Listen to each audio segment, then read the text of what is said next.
Akhir-akhir ini media digembarkan dengan adanya Fortuner yang terjun ke jurang di daerah Dieng.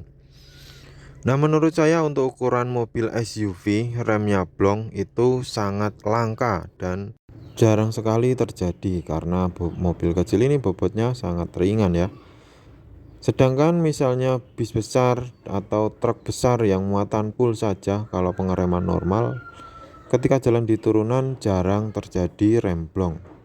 Ya mungkin karena memang sudah takdir atau dari komponen yang pengeremannya error. Namun jangan sampai kecelakaan ini terjadi karena human error, karena pengereman yang tidak pernah dicek atau mengabaikan servis bagian pengereman. Nah, itu sangat disesalkan sekali dan fatal akibatnya. Untuk menghindari hal tersebut, minimal kita harus bisa ngecek sendiri secara awam ya. Maksud saya dicek secara simpel, tidak menggunakan alat khusus, dan dicek seminggu sekali. Nah, di sini saya akan menunjukkan cara pengecekan rem. Bagaimana sih pengecekan rem itu secara awam dan secara mudah. Oke, langsung saja kita ke bagian mesin ya. Pertama dari bagian mesin. Untuk bagian mesin ini kita harus ngecek di bagian minyak remnya. Harus di atas batas minimal. Nah, ini dicek setiap seminggu sekali. Nah, kalau ada penurunannya itu larinya kemana kita harus tahu. Nah, untuk penyusutan ini atau penurunan minyak ini kadang larinya bisa ke sil bawah yang bocor. Namun kadang minyak remnya itu masuk ke sini ya. Jadi silnya di sini ada yang bocor. Akhirnya di sini nanti penuh dan remnya menjadi keras. Nah, kalau tidak ke sini berarti ya ke bawah, tinggal dicek di bawah ada yang rembes atau tidak.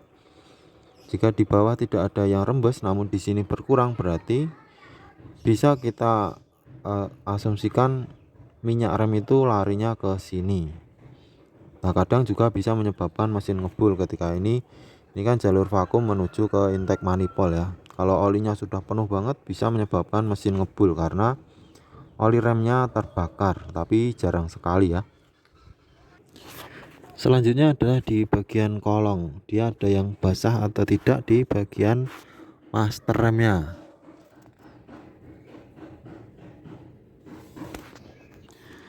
Biasanya kalau ada yang rembes bisa netes ke bagian pelek sini. Ketika parkir semalaman biasanya ada yang netes. Nah, ini dicek di bagian roda depan dan belakang, dicek semua ada kebocoran dan ada yang mencurigakan atau tidak. Selanjutnya adalah ngecek ketebalan kampas rem. Nah, ini yang paling sulit ya. Nah, di sini untuk roda bagian depan kadang bisa terlihat dari sini. Ini.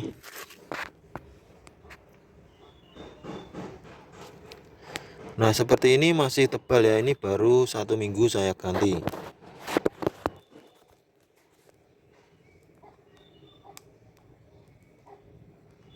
Nah, itu yang bagian bawah yang nempel di piringan itu sangat tebal sekali ya.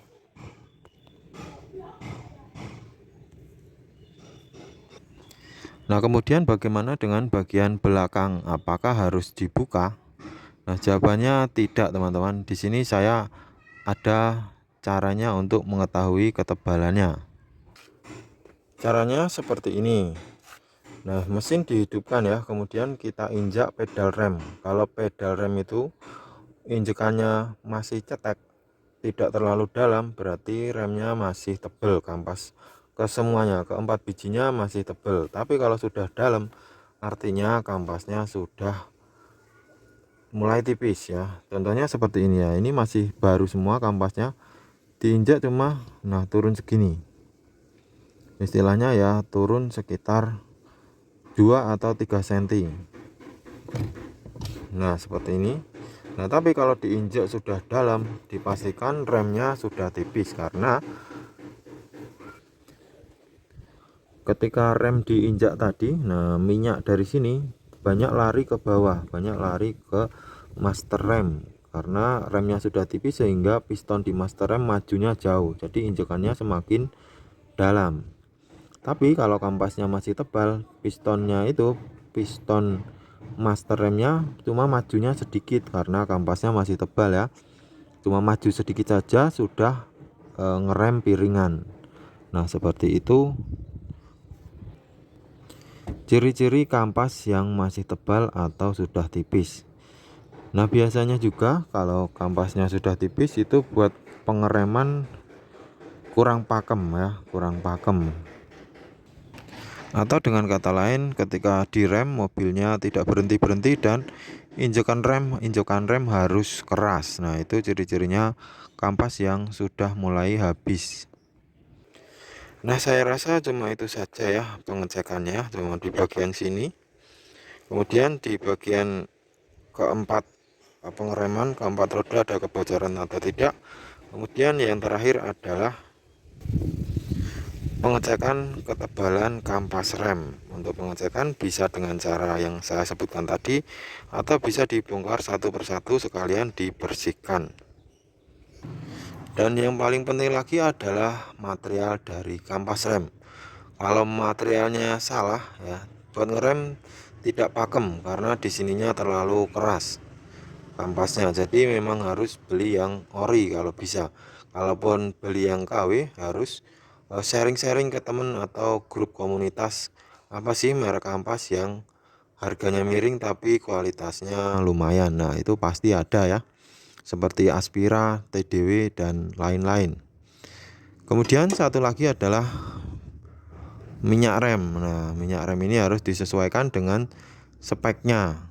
Kemudian kalau minyak remnya sudah keruh juga harus diganti agar pengereman tetap maksimal. Oke, seperti ini video kali ini teman-teman, semoga bermanfaat. Terima kasih sudah menyimak, sampai jumpa lagi di video selanjutnya.